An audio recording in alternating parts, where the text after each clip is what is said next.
Portugal. They're playing all these teams. Right. Like, can't remember. Good. Liechtenstein, that was one of them. They beat them about 8 or 9. Ronaldo then adds 2 more goals to his ever-impressive tally. And that is 130 now for Portugal in all competitions. Stuart Robson's back with us. Craig, you said Roberto Martinez should drop him. Well, as Fernando Santos did in the World Cup, he had a big decision to make and he left him out. And yeah, I mean, first and foremost, as we all know, an incredible player. Yep. Along with Messi. Best of the generation. You can argue about who's better if you want to get on with that, get on with it. The goals record for club and country is scary. However, when it's the elite level stuff, when it's the big boys, Euros and World Cup, when the level of opponent is different, because the Irish are guff at the moment. They're absolutely hopeless. And if he's not performing like that, then there's a big decision once again coming the way of the manager of Portugal. Now, I do suggest Fernando Santos has got a bit more about him than Roberto Martinez, who I think will pander and will cave in. Maybe I'm wrong. Maybe Ronaldo will score goals for fun. And maybe if he doesn't, Roberto Martinez will drop him. But I think it's going to be so interesting because they have got such a talent pool, particularly up front and in midfield. You go to the back, it's a little bit different. It's not terrible, although Pepe's still around, but at 40 or whatever he is. But you take this team forward, and it is so talented. But if you remember back, Fernando Santos tried to change their style, and they got absolutely walloped. I can't remember who it was against, and then he reverted back to type, which was, even with all these players, was trying to be hard to beat and not utilising the best of all this talent level. And they've tried before to come out and be this super open attacking side, and they have the players for it, but it's really worked for them. What has worked for them was 2016 Euros in France, where they were dogged, they were determined, and somehow they won it. They beat the French in the final. And that's how they've gone about it. Now, Roberto Martinez is obviously trying to change that, but it's whether or not Ronaldo has the tournament to take them all the way to the top or not. And if he doesn't, and he's struggling, along with the likes of João Felix and other, has the manager got the bottle to leave him out? And that's maybe what he's going to have to do. But as it stands, he's going to keep him in, isn't he, Robbo, if he keeps putting in performances like this? I think he will. He'll start not as one of the front players. Obviously, in the game tonight, he had Leao, who's got the pace to run in behind, Felix playing just in behind. The problem, as Craig said, is when you don't have the ball, what's Ronaldo going to do? Are you just going to say to him, well, just stand up front and don't do anything defensively? Which, if the team are playing well and they've got a good game plan elsewhere on the field, it can work for him. He certainly hasn't lost his technique. He certainly hasn't lost his ability to score goals, but he's lost his athleticism. So he can't make runs in behind quite so many times. He's not going to win quite so many balls in the air as he used to. And it's going to be a big decision by the manager when they are defending deep. We can't now play out on the counter-attack because Ronaldo can't run in behind.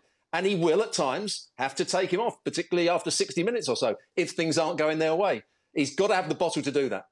And those two around them, that Robbo mentioned there, they're brilliant players, João Felix and Rafael Leao, but they really are hit and miss. And Leao's been accused a lot of not bothering to track back at Milan.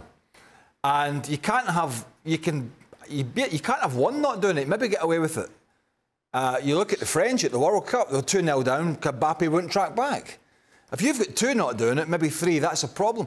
And going forward, though, they're brilliant. But both those players, João Felix and Rafael Leao, on their day, they are, you know, one has got a lot of guile and the other one's got a bit of guile and loads of pace and loads of power in terms of Leao. But both of them can, we've seen it for the clubs. Both of them, it depends what mood they're in. And so that's something that Roberto Martinez is going to have to figure out as a manager. How do I get the best out of these players who can be unpredictable? And it depends what side they get out of bed on is what performance Portugal are going to get from them. And it's quite simple, really, because if they turn up and play, these guys, and they're on it, they're going to give a lot of defences a lot of problems. To Craig's initial point, It is impressive. 39 years of age. Awesome. And still having that hunger. Absolutely. And listen, the criticisms around Ronaldo today are not a reflection on who he has been as a player. Arguably the game's greatest ever goal scorer. But Father Time catches up with us all. And it's always difficult when you have somebody of Ronaldo's talent, of Ronaldo's presence. How do you step away from the game? Or how are you forced out of that game? The first name that comes to mind is Zinedine Zidane. And he willingly walked away. That was his choice to walk away. You just don't see that with Ronaldo. And also to Craig's point, I don't think Roberto Martinez has that standing in the game to drop Ronaldo, or even to Robert's point, take him off after 60 minutes. And that's where the challenge comes, because while beating Ireland 3-0, the Republic of Ireland 3-0 is all well and good, they are not a good team. Their one shot on target came in the 86th minute or something of the sort. When you go up against... once you go up against the better teams in European football, which that's where Portugal will be judged, given they're, fourth or fifth favourite to win the thing, you cannot have, and again, you can't have three passengers up front not willing to do any defensive work. That's when you get found out. And then, as we sit here, and maybe Roberto Martinez will prove me wrong, I think he pulls one of the other two before he pulls Ronaldo. And I just feel that he's in a position, or Roberto Martinez cannot make that decision. He has to wait for Ronaldo to do it. And only a poor performance, a poor Euros, I think, forces Ronaldo to make that decision willfully. He's been manager long enough, big clubs and countries in terms of Belgium. He's dealing with superstars. He dealt with Eden Hazard terribly at the end. Yeah. Terribly. I mean, the very fact he thought he could play him and captain him was incredible. But listen, Ronaldo deserved to be dropped at the World Cup, but those shots were iconic. You know, when Gonzalo Ramos was playing and Ronaldo was on the bench, the camera, whenever the ball went out, the camera couldn't wait to get to the bench, and he sat there and he looked like, as Shaq said, it looked like, I should have made this decision myself. But somehow he's got this, because he's got such a desire to play the game, and you can never knock that. And I'm not, as Shaq said, well, nobody's knocking this guy's his career. My goodness, it's out of the stratosphere.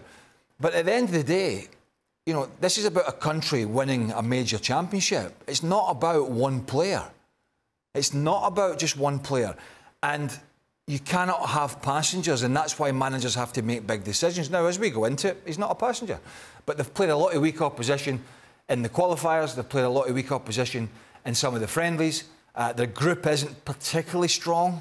It's a decent group. But there's going to be some pressure on them, and ultimately the eyes will be on if Ronaldo is performing or not. And if he's not performing, Roberto Martinez, and they're not picking up the points. If he's winning games and he's not performing, not a problem. If he's not performing, they're dropping points and they're struggling in the group, the first thing he's going to sit down in a press conference is going to get bombarded. What are you going to do with this guy? And then we'll see if he's got the answers.